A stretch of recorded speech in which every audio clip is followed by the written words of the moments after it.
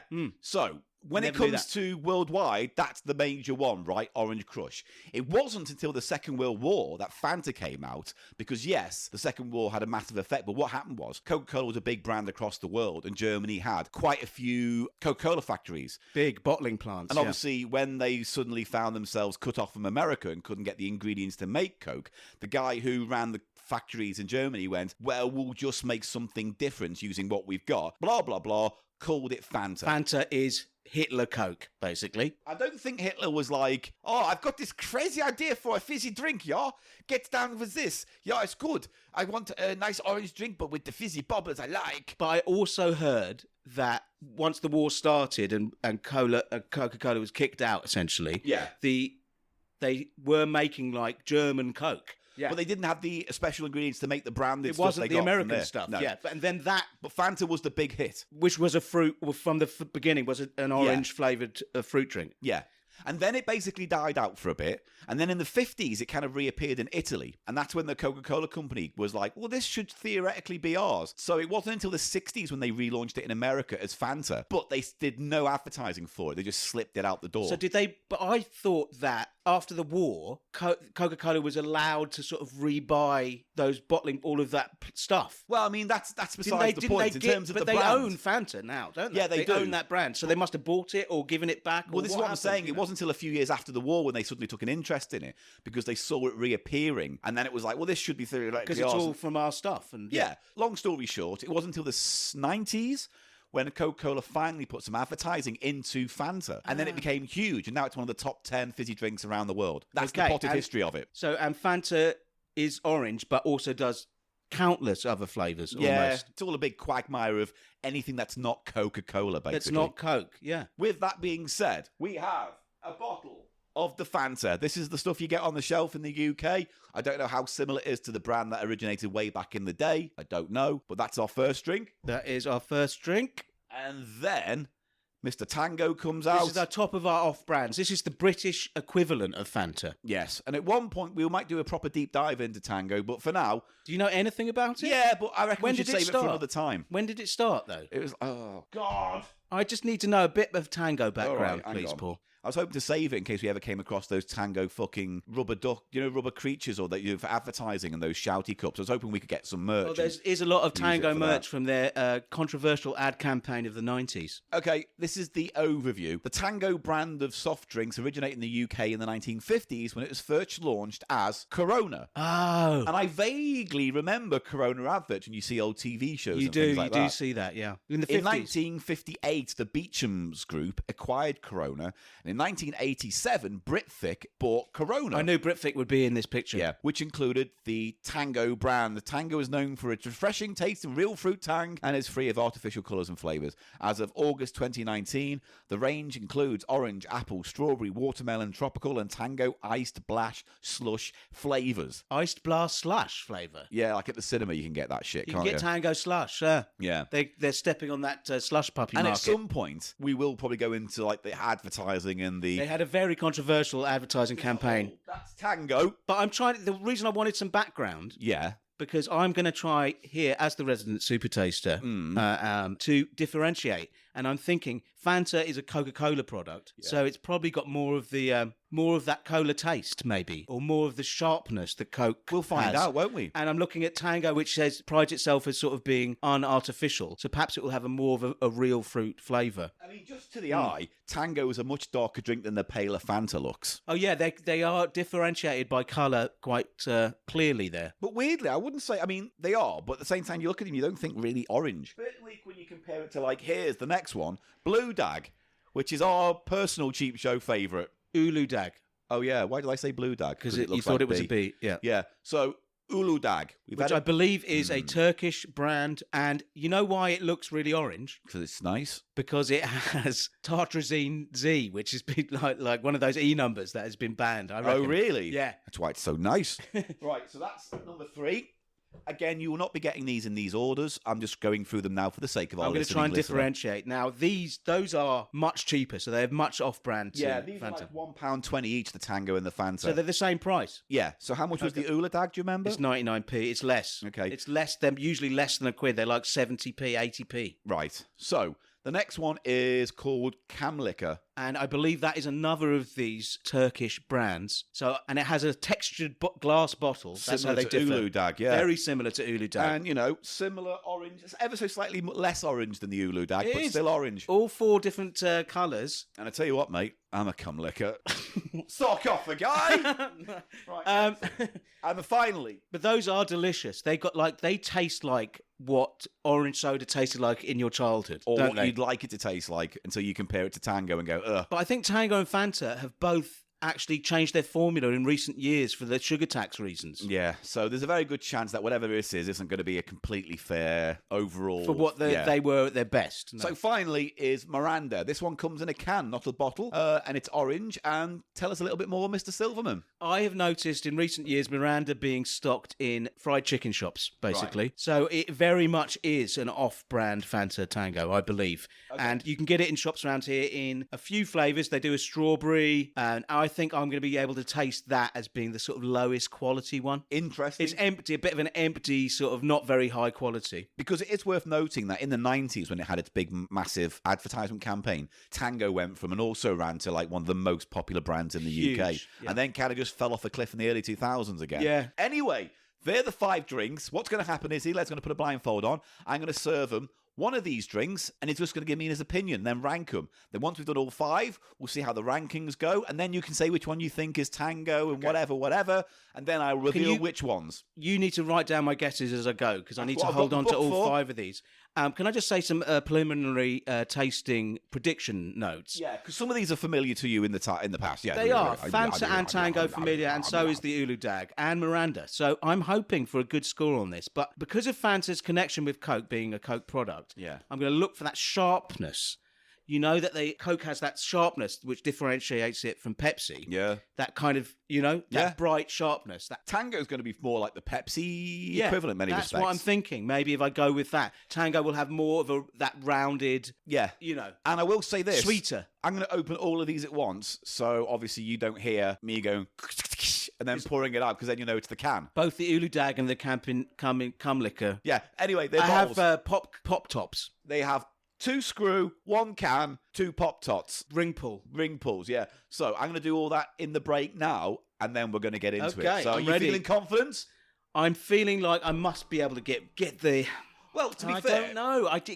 we're talking about the ranking here now, so it's going to be interesting. It's like, what's your favourite flavour? I think the Ulu Dag's going to win my favourite flavour. Okay. The Turkish ones, because those do taste very different. They taste old school. It's that real sugar, that fullness that we're always looking for in these kind of drinks.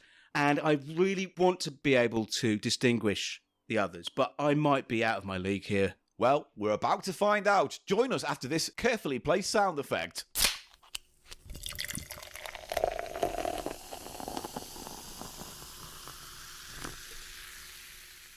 Let the tasting begin. So, here is your first of the orange sodas today, Mr. Silverman. Put your hand out and I will place the glass within your grasp. I've got the hand out. There's the glass. So this is drink number 1. And of course, I'm going for a niff. He's going in for a niff. That to me smells like Ulidag. Okay, why? It's that rich orange. Oh, no, that could be Tango. I'm fucked already, mate. Mate, just get into the taste of it. We're only ranking it right now. We just want your overall feelings. I don't know what to say. That could be Fanta, could be Tango from the nose, actually. And don't think about terms of top best or whatever, bottom best, like ranking it that way. Just give me a 1.5, and the most is 5 and the least is 1, so you can just grade it that way. Now, I've tasted this now, and it has a sort of thinness. Yeah. Very sweet. Sort of Orangey? thin. Yeah, How orange? is. Is it very orangey or just... Yes, it's orange juicy. It's got a kind of concentrated orange juice kind of taste. Right. And I think it's Tango. I don't know why, but I think this is the Tango or the Mirinda. It doesn't, for me, it doesn't have the sharpness which I'm looking for with the Fanta. But it's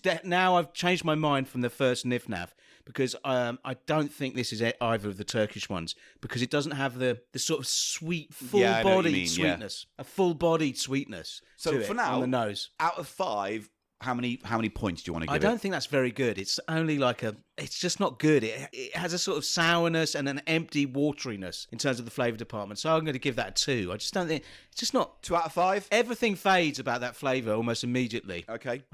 Yeah, I think that was Tango. Tango to me has always been, as soon as the bubbles go, Yeah.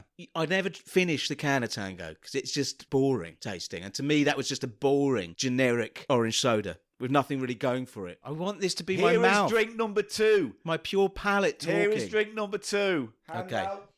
I'm going to need some water as well. All right. Okay. Right, so this is drink number 2. Flavour notes? The nose is even more of a sort of... You know what this one smells like, actually? It smells a bit like glacé oranges. I see A what you little bit mean, yeah. marmaladey, Yeah. a little bit candied orange. Maybe it's nicer. Again, but it's not very strong on the nose. Here we go. I'm going in. He's going in. Calm down, everyone. Fucking hell, he's going in. That's awful. In what way? Is it think very that orangey? No, it's even weaker, even more, giving me an aspartame vibe. Really is. It dies in the mouth. There's no lingering sweetness, and the orange is so generic, even more flat and generic. So you would say it's worse than the first one? Yeah. Okay. Oh man, I might be out so... Well, right now I just need to know, out of 5, what you're going to give it. What did I give the first 2? 2 out of 5. I'm going 1.5 for this. And I think this is the Mirinda, and that first one is the Tango, so far. Okay, can you make a little note of that? I am doing, yes. But that is just so generic, so disappointing. So it doesn't deliver any zest. Fine. We're going on Very to bad. drink number 3. Pour this away. Here comes drink number 3, mother. Okay, I'm hoping these improve. Drink number 3. Oh, yeah. Oh, yeah, he says. The tides are turning for Flavour Town. This has an almost mandarin, that kind, or bergamot, which is also citrus fruit. That citrus fruits can have a sort of herbal spiciness, almost. I'll have a man to to rim. Huh? I'll have a man to rim. I've lost it. Lost it. It's no sarcophagi, that's for sure. Now, but you know that mandarin or clementines or satsuma? Yeah. Those That more kind of juicy orange. Yeah, all of those sort of relatives of oranges have a more, for me, it's a more spicy, almost peppery note. Bergamot, which is Earl Grey, definitely has a... All right, that just sort drink of- it now. I'm bored. And I'm getting that drink on the it, nose. I'm bored. I'm getting that on the nose here. It's not food and drink. Come on, mate. Come on, mate. Come on, mate. Come on, mate. This mouth is making you millions. Sock off a guy. He's going for a drinky poo. Mm. Ooh, he says. I think this is the Camelica. Why? Because it has there's still some carbonation poking through and it has a real sugar hit, a fullness of flavour. And that kind of cane sugar kind of delivers a warm sweetness. But you like it. Yeah. Out of 5? Oh, easily 3.5, 4. Pick That's one. nice. That's definitely... Pick one. 3.5 or 4? 4. That's definitely the Uludag or the Camelica. Well, Definitely. do you want to tie one down right now? I'm gonna say Camelica because of that sort Okay. of spicy mandarin-y note. Right. Which I think the Uludag is more of a straight up melted ice lolly, lovely memory trip, nostalgia orange vibe. Right. Which I'm looking for Shut in up. the next one. Come on. Do you want to drink it all down, finish it off? Because you like this one at least. We're running out of space in the big cup, so you might want Are to you really? have another. Yeah, because of all. I don't want to drink anymore. It'll ruin my I'll palate. drink it then. Give it a Yeah, I'm going to look for clues in how you react to this with my ears. Yeah, just A little bit of a joke there, ladies. Very good. Now rinse that. Properly rinse that. I know what I'm fucking doing. All right, I'm saying I can't see it. I never really go for an orange soda if I'm in the market for a soda. I find them a refreshing change after too much Coke or Dr. Pepper. Yeah. So you do sort of alternate sometimes. You Hand don't. out. Right, here is your fourth drink, Mr. Silverman. Okay. 4 of 5. I'm going to go in on the nose here. He's going in on the nose here. Oh, we're back in Shit Town, are we? We're back in shit town. Right. This is very Tango as well. This is very Tango on the nose. Yeah. This is the most Tango-y on the nose. No, it's Tango on the nose. It has an emptiness again. Emptiness again. But is it how orangey is it? Again, that's the question I like to ask for these. It's not very orangey. It's got a Coca-Cola thing. I think this might be the Fanta. It's got that acid, that Coke I know what you acid. mean. I know what you mean. That kind of, what is it? That slightly Sharpness. watery, sharp, acidy. That could be void. the Fanta, or it could be the Ulu Dag. That's actually quite nice. Not as... Wait, are you saying you like this now? I'm confused. I'm getting mixed messages from you. There's an aspartame or something note. There's an emptiness, but I've got an emptiness in me. Have you? Yeah. Arse part emptiness. Arse parted emptiness. Arse-parted emptiness. Arse party. Come to my arse party. It's like there's a party in my arse. One in, one out. If your name's not down, you're not coming in. You've got a bouncer outside. Oh, yeah? What's he called? Gary. Oh, Everyone's Gary. Okay. I don't know what to think of this. I think it might be the Ulu Dag. I want you to give me a score at least. That's a 3.5. It's quite nice. I think that's the Ulu Dag. Okay, right. To me, that says Ulu Dag. So I'm looking now. Right. Okay, so now I'm looking for this to be another bad one. I think those two were the good ones, the glass bottle ones, the last two I had. Oh, it's hard. I'll go through them very quickly after this last Okay. flavour country. Okay. And could I get a retaste of one or two? If you need to, Please. yes, you I'm can. going to clean my mouth now. Clean your mouth, though. This is the final one. This is the final one. I'm going to just go on the nose. I'm just going to try and thin slice this. This is the 5th and final drink. Weak on the nose. One of the worst on the nose. Okay. Just not a lot going on, and the orange is muted for me here. Very muted. This is poor.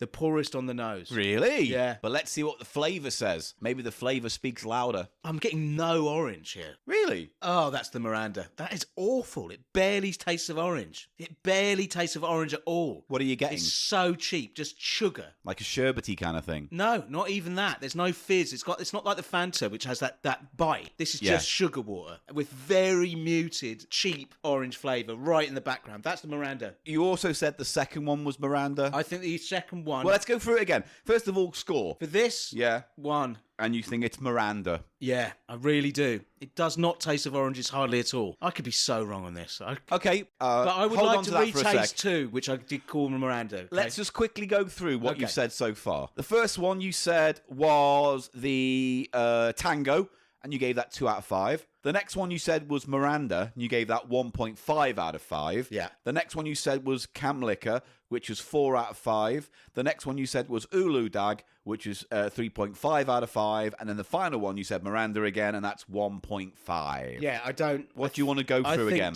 I want to taste number 2 again, because I'm pretty sure number 2 is the Fanta now. Right, hand out. Yeah, my Here's hand number is 2 out. again. Thank you.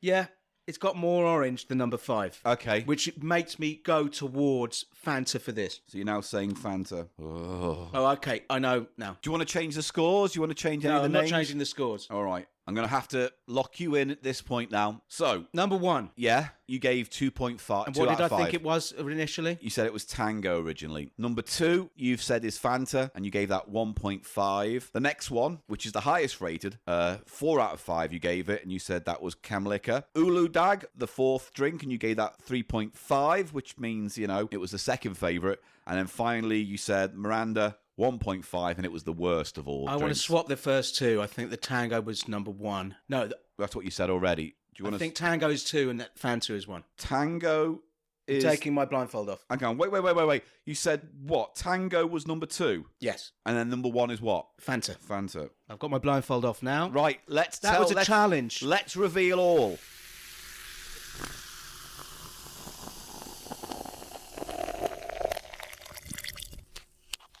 Here we go. Here's the final scores. Can Now, I ask, Paul? Yes. Did you taste along? yes, Yeah? I did. And it's difficult when you know what the answers are because my interpretation of the flavour is different from yours because you're blind to it. So Yeah, I mean, I think colour. I largely agree with what you said about the flavour profiles, but because I'm looking at them, I'm getting a different reaction to what you're saying. I want to get, if I get 2 of these right, I'll be happy. So you said the first drink was Fanta. And You what gave score did I give it? 2 out of 5, ranking it third out of all of them, right in the middle. It was Miranda, the first one. The tinned drink. There you go. I bet on Fanta that was one. the last one, the shittest then. This always happens. Second drink, you only gave 1.5 out of 5 That for. is the Tango, You surely. said Tango.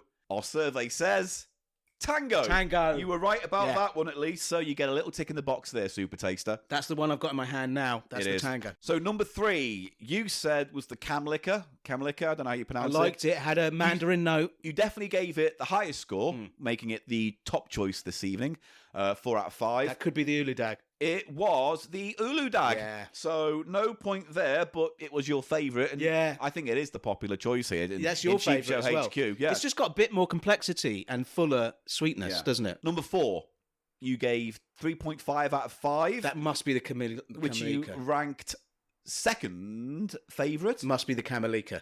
It was the Fanta, Ah. which is why I was surprised by your reaction to it. Camellica's the worst. So, Camelica was the last one. You gave it the worst, yes, and you said Miranda, but it was the very worst. Do you want to taste it again now that you can see? It's terrible because I thought the Camellica was going to be almost as good as the Uludag because it's such a similar product. But here's the thing: It's got no flavour. When I had a little taste of it, to me it felt like a sherbet with a sprinkling, like sherbet or orange sherbet almost. It's more kind of fizzy sugar than it is orange. There's so fizz. little orange flavour in that. The Yeah. worst of all of them. Do you want to try Fanta again? Considering you like, Yeah. I don't like. Where did I rank it? Second best. It was the second best. Yeah, I don't know if I agree with that personally, but actually it hasn't got the best competition. Miranda's better than I thought. It's not as aggressively sweet as the Cumlicker one. Yeah, that's terrible. Interesting. So, out of all of these, you said Uludag was the best. The worst ended up being the the Cumlicker, and then everything else was kind of in the middle. So, in terms of value for money, Uludag is it's superior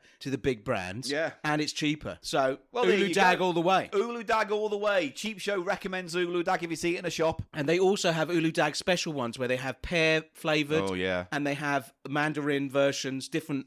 They're very good soda. It's just nicer. It's very nice. You have that right after a Tango or Fanta, and it's like night and day. Yeah, absolutely. Lovely bottle. What a great product. What a great product, and it comes with the Cheap Show stamp of approval. It certainly does. Right, we're off to page turner land now. Hold on tight. It's gonna get fucking weird. Hello. Welcome to Paul's Page Turners, the relaxing part of the pod where Paul sits down and reads your lovely book he's got. I'll hand it over to my good friend, Paul Gannon. There you go, Pearl. How about that then? Why, thank you, Gary. No, thank you. Paul, I've just got my own person called Gary to introduce me please to this invite- section. It's a Gary-friendly show. Okay, so here he comes. Gary! Gary! I'm Gary. Excuse me, sir. My name is Gary. I don't give a fuck. I'm Ooh, here I to don't like him. introduce He's a Mr. Eli surly- Silverman. he's Get a this surly guy. one. Oi, you shut your mouth. Eh? Shut your mouth. I don't know about this guy, do I? I don't know about him. Everybody, here is Eli Silverman. Hello, thank you very much, Gary. Your one's a bit rude, if you don't mind me saying so. Your one's completely unfunny. What has it got to do with literature? Your He's- fucking it's- stupid it's rural sensi- accent. He's setting a tone, and Worst episode ever. Fuck off, daddy nasty man. Just You let better me do save my it with thing. this fucking story, man. Well, I have got a humdinger for you today. So, this marries everything I like in one book. It marries supernatural, psychic bollocks, light entertainment from the 70s and 80s, piss-poor showbiz stories, and an overall sense of naffness which tickles all of my fancies. It's called The Soul Must Go On, Book 2, by Malcom Thorogood. Freddie's messages to his friend, the author of this book, or absolute proof of Freddie's life after death. Now, I want you to hold that sentence in your head. The conceit of this book, Eli, is not merely my messages in the afterlife with Freddie Starr. It is absolute proof of Freddie's life after death. Yes, and so if you expand that out, it would then be absolute proof of life after death in general, and it would be one of the most amazing, conclusive, breakthroughs in all of human history and more knowledge. important than the Bible, this book. More important than any other other book. discovery of all of mankind's history. Life after death proof would change humanity fundamentally overnight. Fundamentally, even more than like alien life forms, probably. Even more. So let's begin. So I'm looking forward to you proving it to me now, Paul. So here we go. We're going to get into this. Now, I'm not going to read all of this book out because half of it is padding and the other half we can skip through. But we need to get into the beginning of this, so I'm going to paraphrase a lot of it. Effectively, what happened was, to boil this all down, Malcom Thorogood was a guy, and this is where we have to tread lightly because I don't want to feel like we're punching down, but effectively, he lost his daughter to cancer when she was 14. The first book is about how, through meditation and past life regression, all these other things, he made contact with his daughter, and she proved that there was life after death. To him. To him. And that's where the story ends. Now, he wrote a book, and that book was sold at cancer research shops, charity shops around the country. And all the money went to the charity. He didn't earn a single penny from making this book. Fair enough. But still, I don't think it's a responsible thing for cancer research to do. I mean, fine. It's this is where there's so much grey in this story. There's like who's being exploited in this story, who's lying, who's misinformed, who's naive, who's conning who. There's a lot of that going on because at the first point you think, well, this obviously sounds like a con man talking, but he seems genuine. He seems genuinely genuine, but I also think he's easily led, which is what we'll get into. So that's the backstory. Can I ask one question? Yes. Did Thorogood know Freddie Starr? We're going to get into that now. Fine. But the journey is still bumpy because the first chapter is basically him summing up the last book to bring you up to speed. Which was communications from his daughter, which he received in meditation. Yeah. So, and he basically says at the beginning of this book, I didn't have a second book until he met... In Zurich, he met an Indian guru from Mumbai called Sastry. Okay. There's a lot of faffing going on about how this guy bumped into Malcolm randomly, and for some reason, even though he lived in a village in the middle of nowhere, he knew all about Malcolm and his book. He said, these star charts that I've been put together say this. And Malcolm goes, that's my book. And he goes, oh. And then... Right, so he drew a parallel between some esoteric nonsense this guy was doing and his book. Yes. It was like two strangers meeting and suddenly they have an astral connection over the stars. Okay, so did his book have sort of star... Did his book with his daughter? No. This is a separate. This is the inciting incident. So, this is where it goes off the rails instantly. 2 pages in, the Indian psychic guy says this: I can see that since the day you were born, you were destined to write this book, the first book, but you didn't write it. It was written through you by your daughter from the other side. She is a very highly evolved spirit, almost at the point of enlightenment. She needed to come to Earth for 14 years to complete her lives on Earth, and she chose you two, Malcolm and his wife, as her parents because she knew you would have the ability to put pen to paper and knew you would tell her story. So effectively what he's saying is his daughter was only meant to be alive for 14 years because that's what was left on the clock. Wasn't really his daughter, but some kind of eternal spirit. And now through this, now the daughter's not just a departed child, it's now a whole... But wouldn't you be a bit creeped out if you actually believed that? Because it's like you does. knew your daughter, but then this person is telling you that wasn't really their identity. Well, that's that they were this spirit, this almost evolved, almost enlightened spirit. But you're going to notice through this book, Malcolm starts putting connections together that just aren't there. I mean, and I don't filling believe in a lot it. of gaps. But do you take my point though, Paul? Yeah. That it's almost like saying your daughter wasn't really your daughter. Well, that's exactly what he's saying. But he's also putting a caveat on, say, but she was a special creature that you were lucky to have in your life for 14 years. It's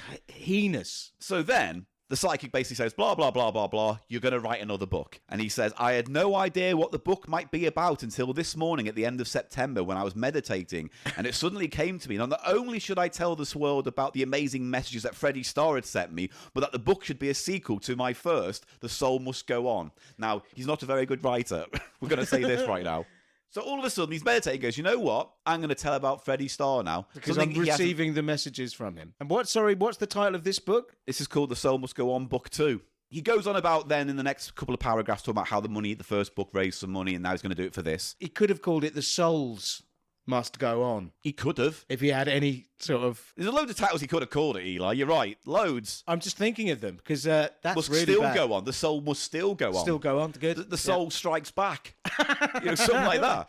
So he gives all these excuses about why he wants to write a second book, raising money for charity, spreading his word, you don't have to believe him, blah, blah, blah. And then he goes, secondly, Freddie Starr wants me to write this book. You'll see that in his messages, he wants to warn others of the perils of addiction. And then he talks about how, Freddie Starr had a very notable and life-threatening problem with Valium. Oh, is that what it was? Was he not an alcoholic? I mean, he had that going on as well. But for the sake of the focus of this book, it's all about the Valium. Barbiturates. Yeah. I feel there has to be a reason or reasons why Freddie has chosen me to convey his messages. It could be that I often discuss spiritual matters with him when he was alive, but now being in heaven, he knows that I have to write a book on spirituality and he wants to help out. So he's saying there that they knew each other when Freddie was alive. Yeah, well, they do. He's going to go into that in a minute. It's funny as well, because again, this is the guy who I think you'll agree at this end of the day didn't have much of a friendship with Freddie Starr, but he goes on to say, so many of acquaintances, brackets, friends, exclamation mark, question mark, were just showbiz hangers-on who were only with him for the fame and his notoriety. I was a friend of the man, not Freddie, the artist, and it may surprise you to know I don't possess even one photograph of him because I never wanted to take advantage. So to the best of my knowledge, none were taken. Yes. I'm Freddie Starr's best friend, but there's no pictures of me. Because it was too, I didn't need to prove it. That stinks of lies, Paul. That stinks of lies. It reeks of. I Why have put that no in the receipts. book? Yeah. Again, what's this with this receipts thing? This is like a new phrase, and you just started using it this week. I have the receipts. I know. What's it from? It's just what I don't know. It's in everything. I've got the receipts. You're such a sponge picking up all these terms. That's what I do. Anyway, I'm not. So then he goes on to say basically, and maybe Freddie's fame will help promote this book. Which maybe. To be fair, it was the reason why I fucking picked. Stinks of lies. Yeah, but it's the reason I picked it up because it had Freddie Starr on the cover, and I was like, all right. Tantamount to admitting I was sitting there smelling my own farts, and who can I dredge up from my life? I can tell a fucking load of lies about. Here's the first twist to the story. He says, and I'm paraphrasing, he never spoke to Freddie directly as a medium. Nothing spiritual came to him. The messages came from a psychic called Jane Valentine, who happened to know me, on the circuit. And basically, he's saying that ghosts just turn up in front of her, and then she messages people. Spirits. So, to skip forward a little bit, the correspondence is, he sits alone, his phone goes off, there's a text from Jane Valentine, and she goes, I've just heard from Freddie. Do you want to hear what Freddie says? And then that's what he recounts in the book. And is this for charity, this book? This book is for charity as well. So why, if it's not a thinking scam? He's helping people with grieving. One of the things he talks about in this book and the previous is that he wants to help people get over the passing of family relatives or whatever, blah, blah, blah. It's all about that. Yeah. So now we're going to get into his friendship. So first of all, he calls Freddie Starr a megastar of light entertainment. What do you think the reality is? He was A-list in Britain. Was he? He obviously had his own TV shows. He had his own TV shows. He was always on variety performances and shows like that. For years. I think because remember, we've told the story before, but it was originally meant to be Freddie Starr's Madhouse, but he was impossible to work with, fucked everyone off, got fired, and Russ Abbott took over. And that probably had to do with his Potentially. boozing. Yeah. Potentially. Yeah. So, what I'm trying to say, though, Paul, is by no means was he a megastar, by any definition of that term, really. No. He could argue he was a big fish in a very small pond, but that pond is probably him and Bernie Winters. So we just don't know. So I'm going to skip through a lot of this, obviously. I'm going to paraphrase the shit out of it, but effectively, they met because their kids went to the same school. Right. So Freddie Starr's kids went to the same one his daughter did when she was alive.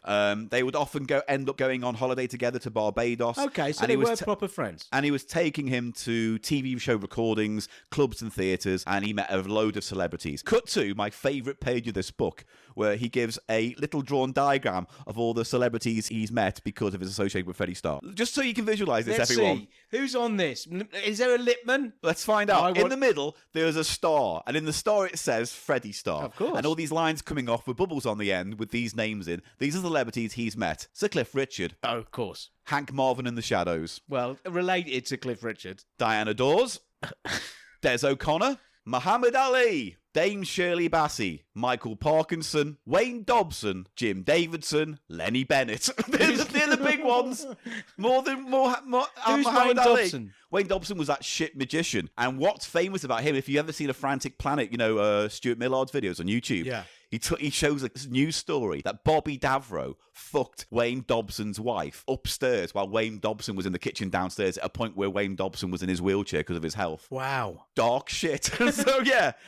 So then he goes What's on. that other? Sorry, Lenny Bennett. Lenny Bennett That's was the a other one. game show host, stand-up. He did Lucky Ladders, for those who want to get deeper into that. So, he talks about his fame. He talks about how great he is, how he broke the form. He bigs Lenny. He bigs him up way too much. Freddie Starr. Yeah, Freddie Starr. He was a sensational singer, recording many albums, one of which went platinum. He was not a Is sensational... that a fact? Is that I've not looked it up. Was Freddie Starr, if you're listening, anyone, was Freddie Starr a platinum-selling artist? I can't believe they were.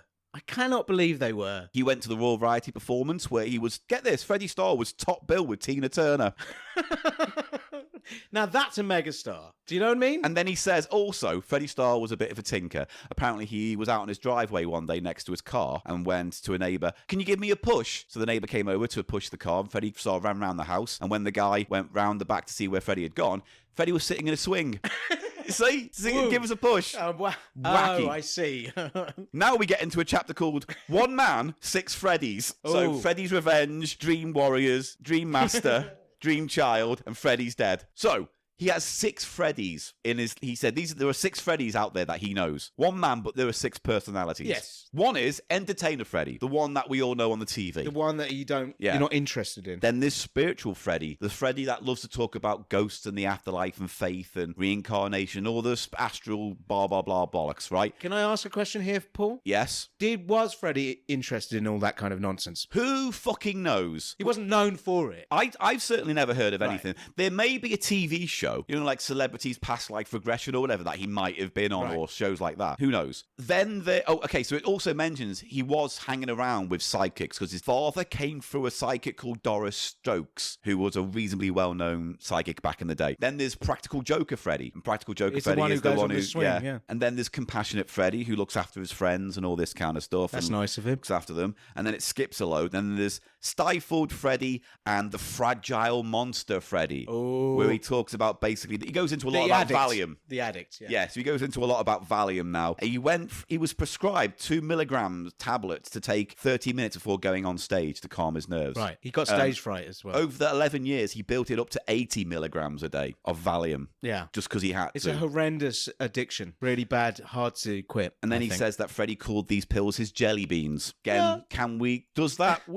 We don't know. There's no way of checking that, but it's kind of cool. Quote, Michael Parkinson said to me in an email recently he thought Freddie in his early days was one of the most spontaneous and creative funny man he'd ever interviewed. Just out of the blue. Just out of the blue in there, after talking about his Valium addiction for a bit, blah, blah, blah. His doses became so high, it warped his mind to the extent that he would behave unacceptably in front of people, is what they say. There's a big paragraph about It's it. similar to being inebriated on alcohol, I think. You lose your inhibitions to some extent. And then right at the end, he throws in a paragraph about how he thinks Freddie's spirit is now relieved that he is drug-free and in heaven and left behind his earthly sins. You And, don't know.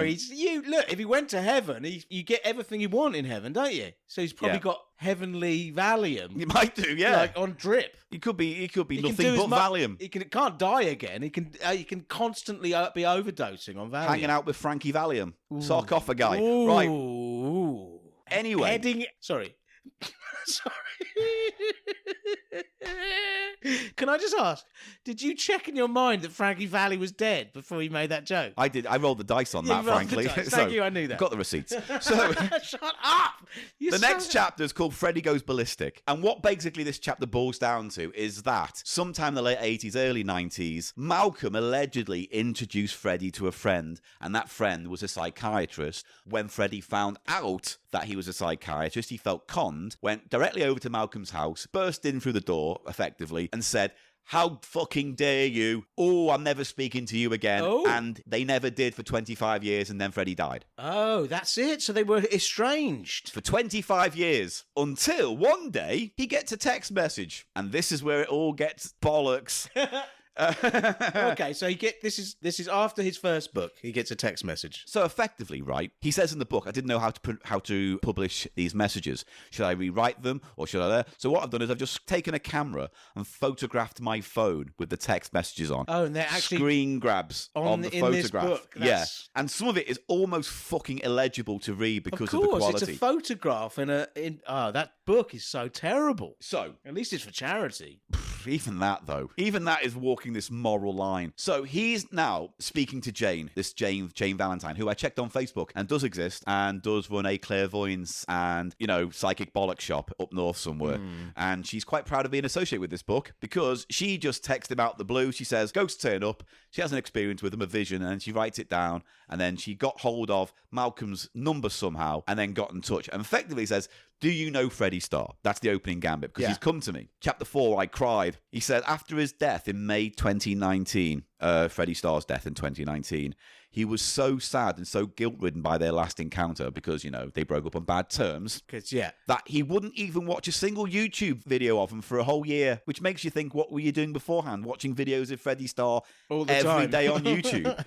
He got a message from his friend, Jane. They bumped into each other. And after reading the message that she sent, I was overcome with emotion. I'll give you a little quote of this. A man came to me yesterday in visitation. He made a somewhat semi-racist joke about an Englishman, Irishman, and Scotsman, and then relayed to me that he's come to meet Mr. Thorogood, in which he jokingly said in the only way I could explain in a camp, funny accent. So what he's saying is the joke, Freddie Starr came to it, I'm Freddie Starr. Can you get Englishman, Irishman, Scotsman?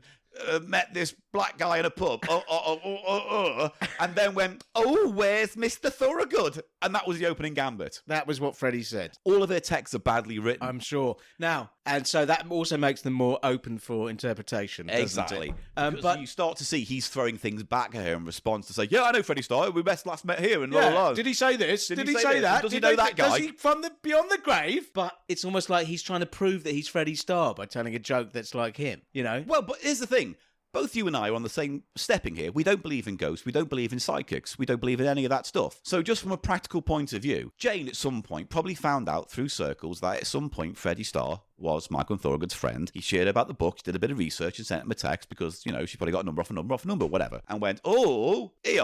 Yeah. And there's a long game, I think, being played where she's exploiting him completely. Yeah, of And course. he's exploiting her to get a second book. Yeah, but I think everyone's giving each other a reach around. But I think he buys it, whereas she, mixing it all up. But then the messages continue. Can I ask one thing? Go on, yeah. Was he camp, Freddie Starr? No, but he did a lot of ducky material every now and then. Yeah, that's what I mean. Problematic stuff.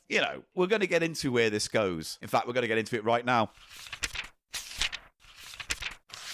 So Jane had no idea I'd ever known Freddie. And this is obvious from the text because, as you can see, she was explaining to me who Freddie was. I replied telling her that I knew all too well who Freddie was. And then she talks about how she's confused because they seem incompatible as friends, so why would Freddie reach out and blah, blah, blah, whatever. She's basically throwing shades of grey, so it doesn't feel like she's targeting him. It's effectively what it comes down to. Anyway, she goes on to say, the next few weeks may reveal why a comedian came with a message for you. I called her straight away and told her Freddie and me had been best friends. Like, right out the gate. He's not holding his cards close to his chest here, waiting to see what comes next. He's like, yeah, I got your message about who I'm a best friend. Book number 2. Oh, I love this line. Out of the blue, Jane said he had eyes like Jesus. I told her that Freddie did have the most incredible eyes. Can you look at this picture and tell me if Freddie Starr's eyes look like the soulful eyes of Jesus Christ? No, they look like, to quote here, piss holes in the snow.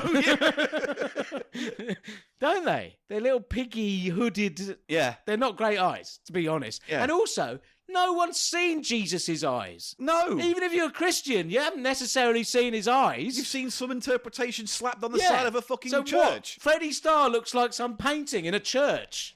You know what I mean? It's just so... It's weird. It's a weird association to make. Written. I love this bit, I love this little paragraph. I realise that a skeptic reading this could probably discredit my analysis, but to me there is absolutely no doubt that this was my friend Freddie communicating from beyond the grave, and quite obviously a reason for him making contact was to indirectly apologise for storming off in a rage when I was trying to get him off Valium. There's this weird narcissism in it as well, isn't there? Yeah. That it's about... He's at the centre, really. Yeah. Malcolm's at the centre, isn't he? Yeah, he's the unwitting protagonist in his own adventure, right? But there's a real narcissist flavour to it. Oh, Freddie looked at me, he came to me, he and of spoke course to me. Freddie was apologising. That's why. Yeah. Part of this is like, is he also closing the door on his grief and guilt and regret about Freddie Starr? We'll see. But that's what I mean about narcissism, because a narcissistic trait is to completely all about how you. everything relates to you Yeah. and how you interpret the world. Yeah. Yeah. It's not I don't think it's is the grief. It's the attention, you know. Next chapter's called Are There Radios in Heaven? And the overall chapter breaks down into, I was invited onto a local radio station, Malcom was, to pick 12 songs and talk about my life. And at that point I thought, maybe I'll tell the story of Freddie Starr there. And then he thinks to himself, oh no, better not. I better not do that. It means I shouldn't break the story here. Because he hasn't written the book yet. But then he sends a text to the psychic, when the psychic messaged him to say, Freddie Starr, thanks you for not mentioning him on the radio show. Oh, fuck. And then says in the text, why was there no Elvis? Because then it goes into how Freddie was the best.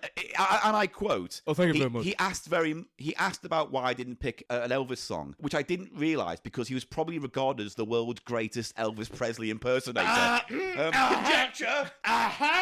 He's just making crap up. He was not. I mean, he did do it in his show, but then he also did Hitler. No one said he was the best Hitler impressionist ever. He wasn't really a singer, though, was he? I mean, he was, but he was not a good singer. And also, he was doing, when he did Elvis, he did it in a comedic way, wasn't it? It was a comedy It was almost Shawaddy-Waddy or Mud-esque. Yeah, but it was a comedy act. Yeah. It wasn't like, you get those Elvis impersonation, they're serious business. I bet you on a cruise ship gig, he probably did a sincere Elvis at one point. Yeah. I reckon. Anyway, he then obviously worshipped him. And he goes on to basically close the chapter by saying, well, it looks like Freddie was listening in heaven to the radio show and got in touch. And I was like, ghosts don't listen to the radio in heaven. They don't have the iPlayer. You know what I mean? Well, if they do, Paul, they definitely have Valium, Smack, anything you fucking like. Right. And you don't have to die from it. So what I will say is this. Going through the rest of the book, it talks about the messages back and forth between Jane and him. So there's a bit where the ghost comes to Jane and explains a tour around Liverpool because Freddie Starr was brought up in the north. And he's going over old ground and recounting his trips back to Liverpool because ghosts can be anywhere. And how much of this money actually goes to the charity? It better fucking all of it better go.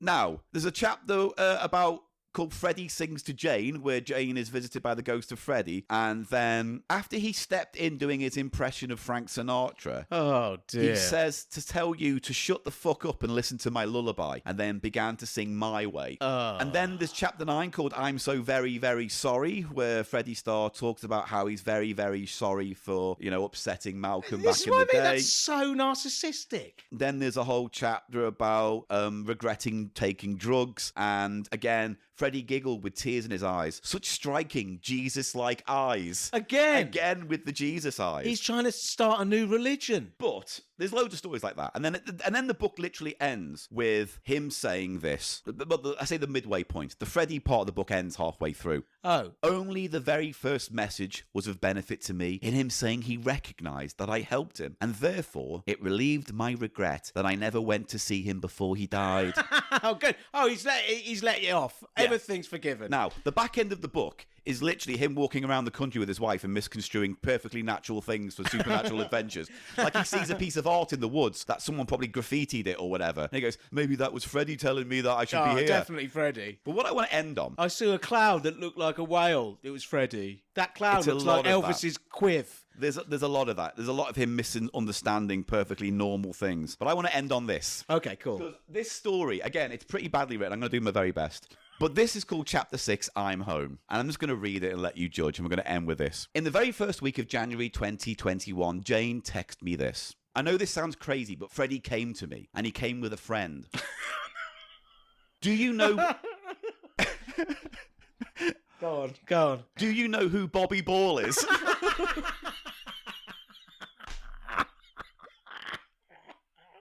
This is like a Viz comic, man. I was a little taken aback. However, Freddie started with a big beaming smile, something then it's cut out, and then it cuts to another bit of text where it says, then Bobby Ball, in full stage outfit, braces, black suit, white shirt, and jumped in and said, hi love, Freddie. Shall I? And with the glitter in his blue, but perfectly brown, not blue eye. Jesus Christ eyes. You know what I mean? Freddie nodded. They were giggling like schoolgirls. Rock on, Tommy, said Bobby. I'm home. All's well that ends well. Hey, Freddie. Freddie put his arm around Bobby's shoulder, and they all seemed to comfort each other, yet still very beating each other up smiles and eyes shining from out of their faces. Whoa. Then, again, it's so badly written. Then Freddie counted a 1, a 2, a 1, 2, 3. Are you lonesome tonight? And then they started dancing. The pair stood swaying, kicking up their legs, singing, start spreading the news. New York, New York. As they finished their performance of sorts, New York, with my dog barking in the background, I asked, what is the New York connection? Freddie was clapping along. Bobby was clapping merrily. He replied, you're not clapping hard enough, so made me clap more. And they started laughing. Tell Malcolm I love him and thank you. Do you love me too, Freddie? Bobby jumped in character, pretending to be a demanding child, and Freddie said, you know I do, Bobby.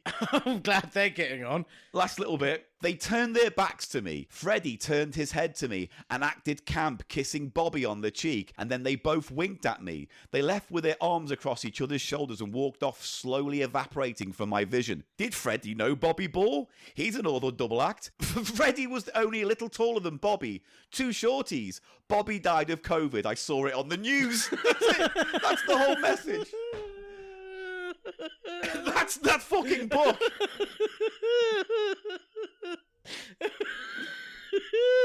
It is like a child. It's madness. It's like a child wrote it. He's so... It's madness. I know. Is what it Do you know is. what? Cancer research should not be publishing that stuff. That's what I'm thinking. But at the same... I'm sorry. It's good if it helps people, but... But we don't know what Freddie's surviving family members think of this, if they know? even have an opinion. We can't back up Malcolm. Malcolm does all this charity work, to be fair, to raise money for charity. He helps people out. And I'm just going to... I'm going to preface this by saying this is pretty dark, but the accompanying image is shockingly funny. At the end of the book, a woman gets in touch with Malcolm and says, I worked as a nurse in the hospital your child died of. I've since had some kids, and they've all grown up to have horrible diseases that keep them in wheelchairs. And she goes, I've sent a picture of them for you to say thank you for your work. And this is the photograph that says simply at the bottom, Christmas 2021. Oh, no. It's 3 children watching telly in wheelchairs. That's it. That's it. And it says Christmas 2021. From behind, you can't see their faces. It's an incredibly depressing picture. So the whole fucking book is and that's just... what? That was meant to be I guess. heartwarming thing. I guess. I don't know. But then again, it's that narcissism. It's like... Because he wants to help people who have grieved and lost kids through cancer. And it's like, there's a... But it's almost like it's all this sort of reckoning, because it's like he thought that was a good story to include because... Well, it's padding the because the book does not... There's not enough Freddie in it. No. This is the whole thing. There's so much horrible, unbalanced morality throughout the book that Also, 1 minute you go, this is madness. Oh, this is sincere. Oh, this is heartfelt. Oh, this is crazy. Yeah, but also there's this kind of tabloidy, Yeah. sort of ghoulish fixation on illness and death. It's like those you know? magazines we stopped doing on the podcast because I found them too depressing. You know, like... But isn't there a sort of flavour Yeah. of that there as well? Yes. That's horrendous. Anyway, that was The Soul Must Go On, Book 2. You can buy it, presumably still from Cancer Don't Charity buy it. Research. I mean, maybe buy it. Just donate It's to dope. Cancer Research. Just buy the book directly. and then put it in the bin, maybe, or something. Okay. Or make a podcast and get half an hour out of it. Anyway. Who's the cynical Oh, dear. user here? Sock off a guy. You're exploiting dear I Freddie am Starr. absolutely part of the problem.